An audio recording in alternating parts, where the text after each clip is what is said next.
Sure. Welcome to the More with Less podcast. Today, we're lucky to have former, I guess now, Wake Forest baseball player, William Simoneit, who spent 18 games with the Deacs as a grad transfer from Cornell, hitting an incredible, I think, 377 at the plate with 3 home runs and 12 ribbies this season before the season got canceled short from that nasty coronavirus pandemic. William, welcome to the podcast. Yeah, thank you for having me. Awesome to be here. It's my pleasure, my friend. I'm always glad to see you. We didn't spend a whole lot of time together in the spring, but you clearly were one of my favorite interviews among the baseball Deacs. Always fun to chat with, and I'm glad to have you on today. Awesome. Thank you. What's the last couple months been like for you? It's had to be let's rewind a little bit. What were your thoughts coming back from Coastal, or maybe when you guys got back into Winston-Salem and you found out the season was like canceled? What was going through your mind at that point? Yeah, it was definitely a weird time because, at Coastal we had heard that the Ivy League they had already canceled their season. And so that was kind of a red flag right away that that organizations were already willing to, take that action. And so it was a little funky. But when we finally heard that that was going to be the decision, it just didn't feel real, honestly. Like, it didn't feel real. It hadn't really sunk in yet until, I was people were cleaning out their lockers because some freshmen were, their parents were wanting to bring them home right away. And then that was the last time I got to see those freshmen. I'm sure I'll see them again at some point, but it was like a hurried goodbye. It wasn't hurried, but it was just tricky because we all met in the team conference room, and it was a closing meeting, and that was definitely very hard. And I feel so bad for the seniors, guys that it just was cut too short, and for that to be the end of your college career, I just can't imagine how that would feel like. So it's definitely tough. Well, you talk about the seniors, but there's also, and I'm sure you mean as part of that, a group of grad transfers that had decided to stay at Wake and give it one more go. It had to be pretty devastating for the team as a whole, because they all kind of came together, kind of hoping to culminate in this one big season, and then they never got a chance to get off the ground. Yeah, I think our whole team was very frustrated in that we had been working towards this goal. Our goal was to win a championship, and given the slow start and stuff, but we had faith that we were going to pull it together, and we had faith that we were going to be able to really come together and finish strong. And that's what was so that's part of what made it so hard, is that our expectations truly got cut short, and it's not like we could really prove ourselves the way we wanted to. And that was one of the most frustrating parts, because we had all of the talent in the world, and it was just about putting the pieces together, and that can sometimes take a good half season. So it was very tricky. What was your Wake Forest experience like, William? When did you arrive? Did you get here last summer or last fall? I can't remember now. I was thinking it was the summer. Yeah, I came in July, early July. So I came in with the other grad students, and a lot of the freshmen were in town because they were getting a head start on their classes. And it was great. I loved Wake Forest from the time I stepped on, because it felt like a pro experience. I mean, we had all the facilities. I got to get used to going to the batting cages. I got to meet the coaches, get used to working with them a little bit, and just getting a head start, getting acclimated with the campus. And coming in July was a great experience, because it was that dream of being able to focus on baseball without the classes being too heavy, and just kind of getting started in the whole thing. I knew it was going to happen quick. I remember when I was moving in, talking to my roommate Danny and my dad, and just like, we're only going to be here for 1 year. I knew it was going to happen fast, but it happened a lot faster than we thought it was going to actually be. Where do you think your game advanced the most during your time at Wake Forest, and when did that growth happen? I mean, you were hitting at an incredible clip when the season got cut short. Was that small sample size, or have you made that much improvements, William?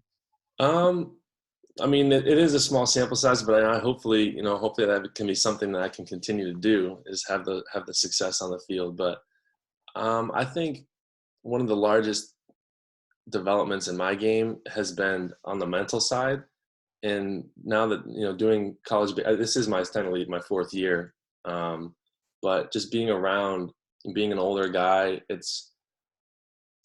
the pressure doesn't feel as heavy. Like, I know, like, the intensity is there and I'm totally in and competing and focused, but I feel a lot more calmer when I'm playing. I'm not like anxious. I'm excited to be there. And, I've been looking forward to these moments for so long. I'd always wanted to play in the ACC, and, I always wanted to play in a championship, and I'm still so bummed that didn't get to come to fruition. But I think just having the confidence that you have a good group of guys that you've been able to work with, everyone's focused on baseball, everyone's pulling to the same goal. And I think that really helps me as an individual, because you have such a good group of guys all pulling in the same direction. It's a lot easier to do well, tweak a little, making a little adjustment in your swing. And you have guys like Bobby, Shane, Tins, the whole lineup.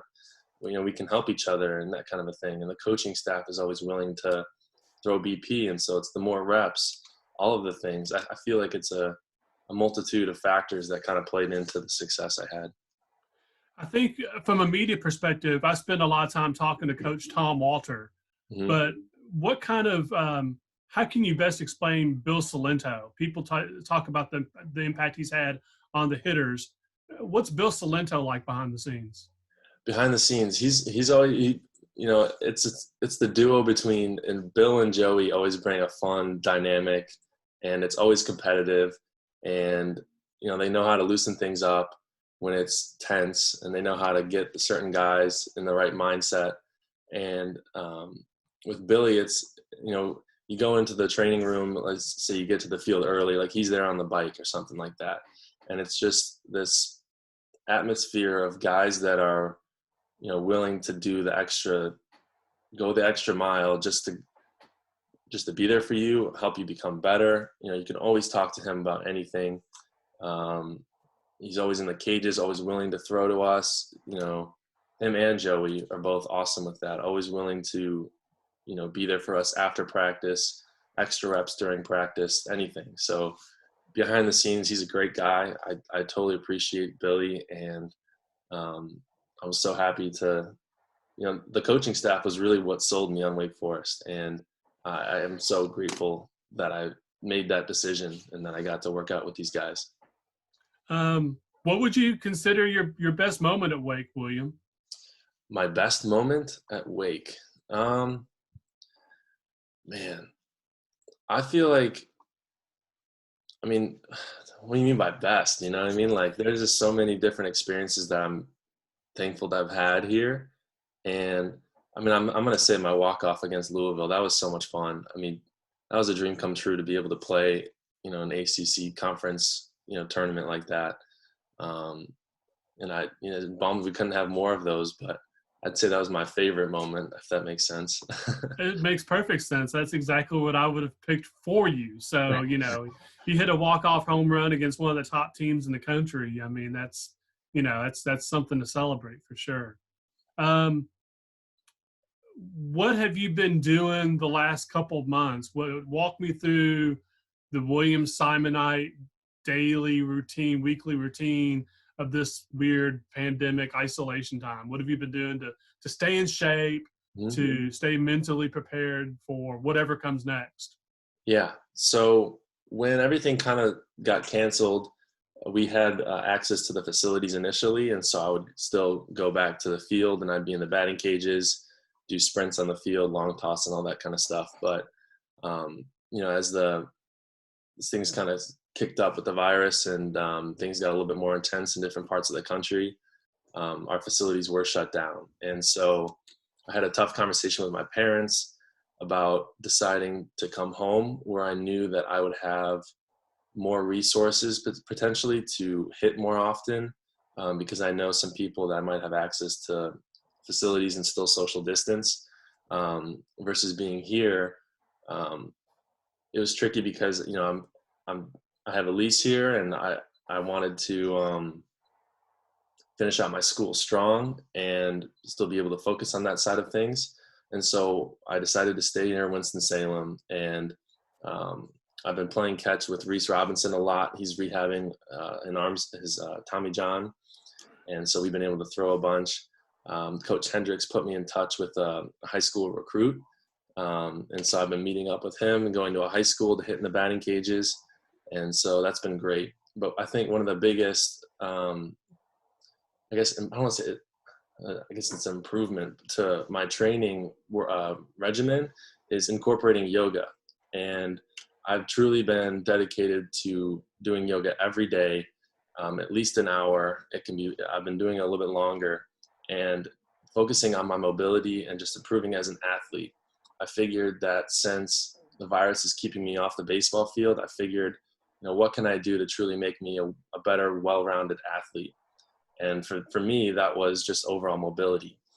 I remember watching workouts like Jake Arrieta when he was pitching for the Cubs. They did like a piece on how he was working out, and there was a ton of Pilates work.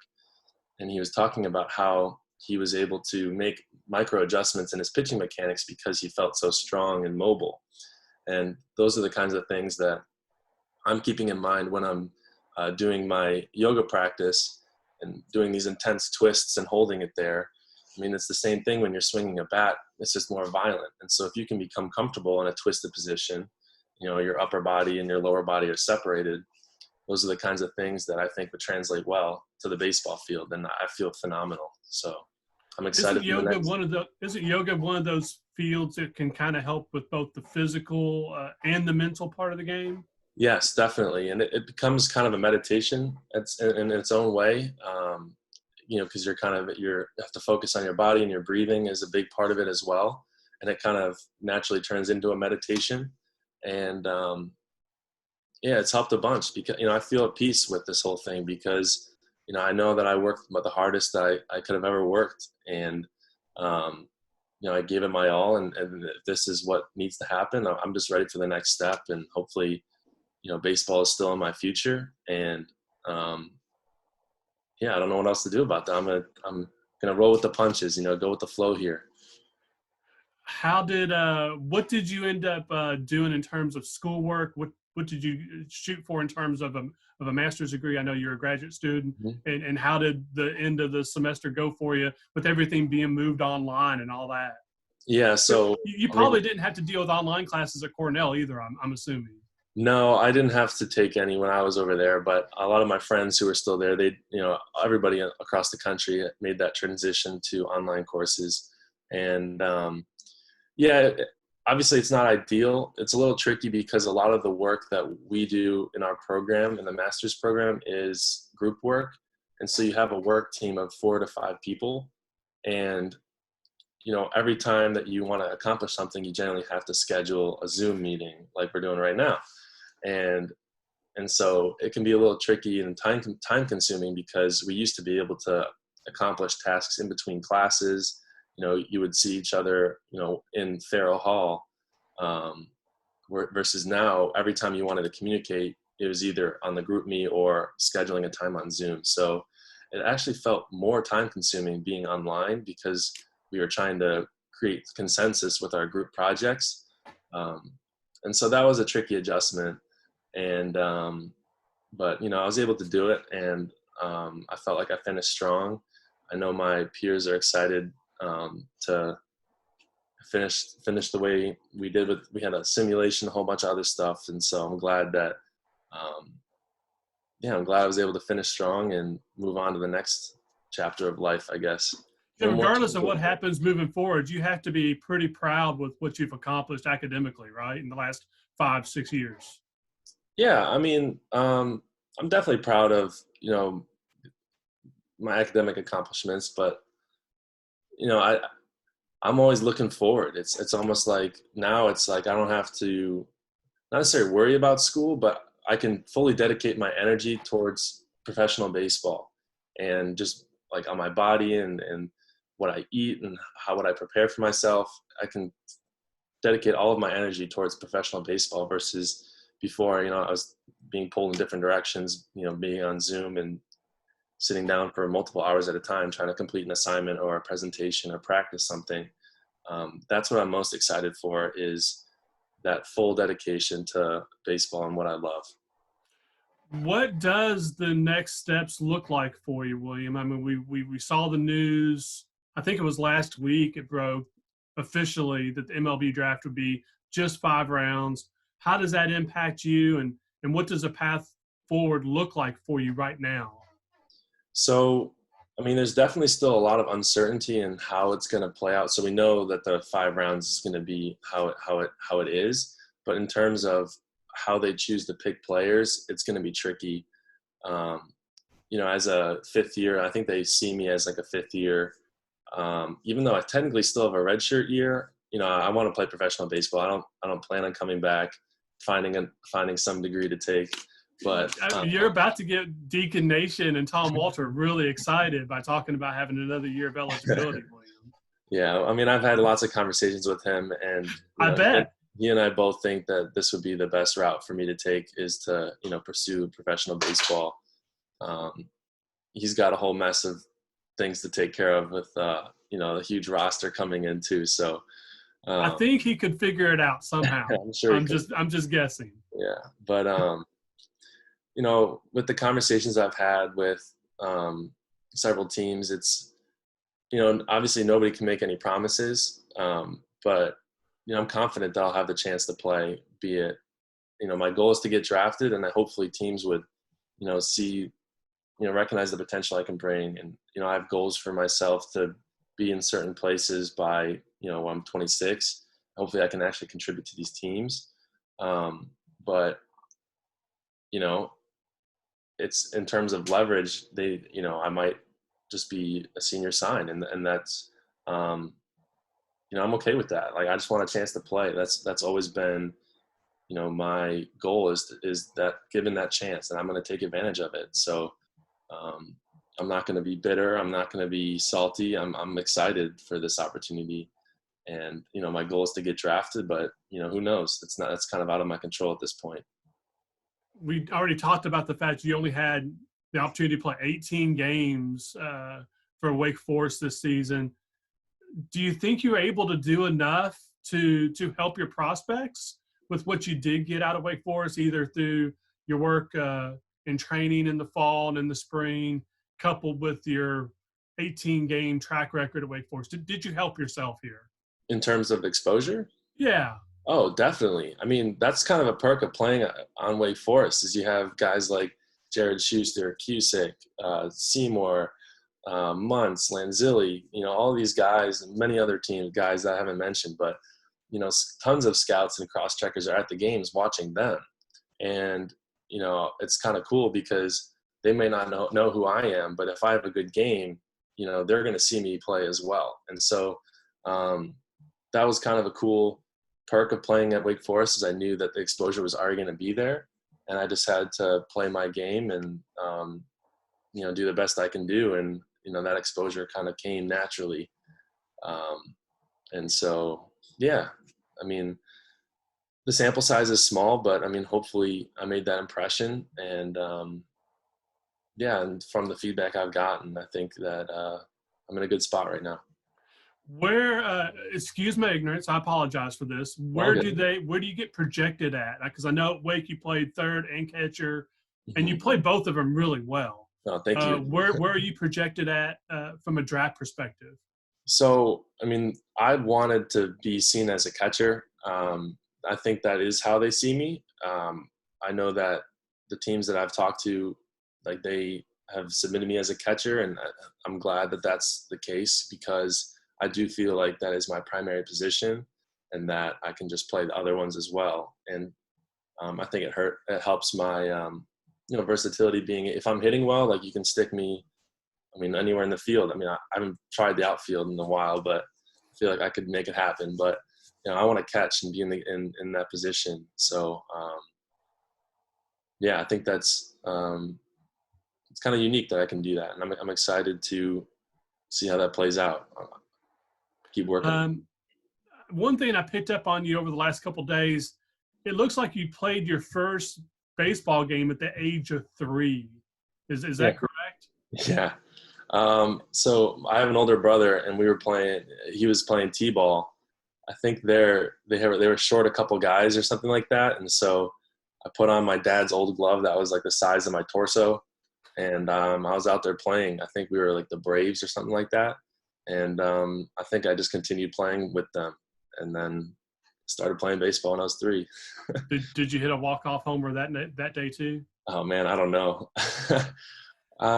Yeah, I have no idea. Did you still have like the Viking, red mane going at age 3, or when did that come in? I think I had shorter hair, but there was a time when I was pretty young where I had long hair, and it looked a lot different, but I mean, I'm not sure. Was there an inspiration for that look?